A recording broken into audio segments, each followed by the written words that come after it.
ఇండియాలో oldest temple ఏది అని గూగుల్ చేయగా ముండేశ్వరి దేవి దేవాలయం కనిపించింది. ఈ టెంపుల్ స్పెషల్ ఏంటి అని నెట్లో వెతుకుతుంటే చాలా నిజాలు తెలిసాయి. అవేంటో ఈ వీడియోలో తెలుసుకుందాం. మర్చిపోకండి, ప్రతి ఒక్క ఇండియన్ చరిత్ర తెలుసుకోవడం మన బాధ్యత. కాబట్టి వీడియో ఎక్కడ స్కిప్ చేయకుండా చూడండి. చాలా ఇంట్రెస్టింగ్గా ఉంటుంది, కొత్త విషయాలు తెలుసుకుంటారు. I promise you. ముందుగా ఈ టెంపుల్ ఎక్కడుందో తెలుసుకుంటే, ఇండియాలో బీహార్ రాష్ట్రంలోని భోజ్పురి ప్రాంతంలో సోన్ నదికి సమీపంలో ఉన్న కైమూర్ పీఠభూములలో ముండేశ్వరి కొండలపై దాదాపు 608 అడుగుల పైన, అంటే 185 మీటర్ల ఎత్తులో ఉంది. అక్కడ ఉన్న గ్రామాన్ని రామ్గర్ గ్రామం అంటారంట. ఇక్కడ లాజిక్ ఏంటంటే, అంత పురాతన దేవాలయాన్ని జస్ట్ 1915 నుండి archaeological survey of India ASI బృందం దీన్ని సంరక్షిస్తుంది అని చెబుతుంది. నమ్మడానికి కొంచెం విచిత్రంగా ఉంది. సరే, ఓకే. ఇది ఎన్ని సంవత్సరాల క్రితం నాటిదయ్యా అంటే 108 సిఈ నాటిది. అందుకే దీన్ని వరల్డ్ ఓల్డెస్ట్ టెంపుల్ అని అంటారు. ఈ ఆలయంలో దుర్గామాత అలాగే శివుని విగ్రహాలు ఉన్నాయి.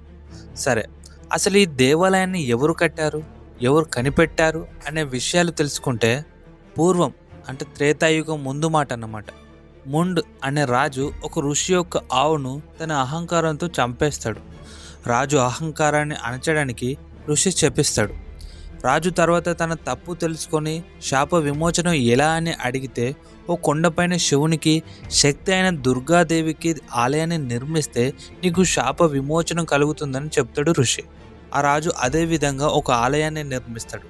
అయితే ఇంకో ప్రస్తావన ఏంటంటే, రాముడు త్రేతాయుగంలో వనవాసం వెళ్ళిన సమయంలో ఈ ఆలయాన్ని సందర్శించాడని ఉంది.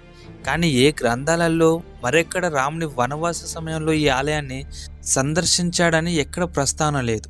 ఈ టెంపుల్ని కాలక్రమేణా 638 నుండి 38లో చైనీస్ సందర్శకుడు హువెన్ అనే వ్యక్తి చూశాడని తన పుస్తకంలో రాసుకున్నాడు. ఈ టెంపుల్ మెరుస్తూ ఓ కొండపైన కనిపించిందని ఇంకా చాలా రాశాడండి. తర్వాత 1790లో థామస్ మరియు విలియం ఇద్దరు సోదరులు ఈ టెంపుల్ని చూసి ఒక చిత్రపటాన్ని కూడా గీశారు. తర్వాత 1888లో ముకానన్, 1892లో బ్లాచ్ అనే వ్యక్తి ఈస్ట్ ఇండియా కంపెనీ సర్వేలో విరిగిన ముండేశ్వరి శాసనం యొక్క మొదటి భాగాన్ని కనుగొన్నాడు. 1903లో ఆలయం చుట్టూ క్లీన్ చేస్తుంటే రెండవ భాగం కూడా దొరికింది. ఇలా ఎవరో ఒకరు చూడటం, ఏదో ఒకటి కనిపెట్టడం జరిగింది. కానీ టెంపుల్ని అబ్జర్వ్ చేస్తే సగం వరకు రాతితో కట్టడం కనిపించింది. మిగతా పై భాగం చూస్తే సిమెంట్ ఇటుకలతో కట్టడం కనిపిస్తుంది. అది ఎవరు చేశారని కనుక్కుంటే ఏఎస్ఐ అని తెలిసింది.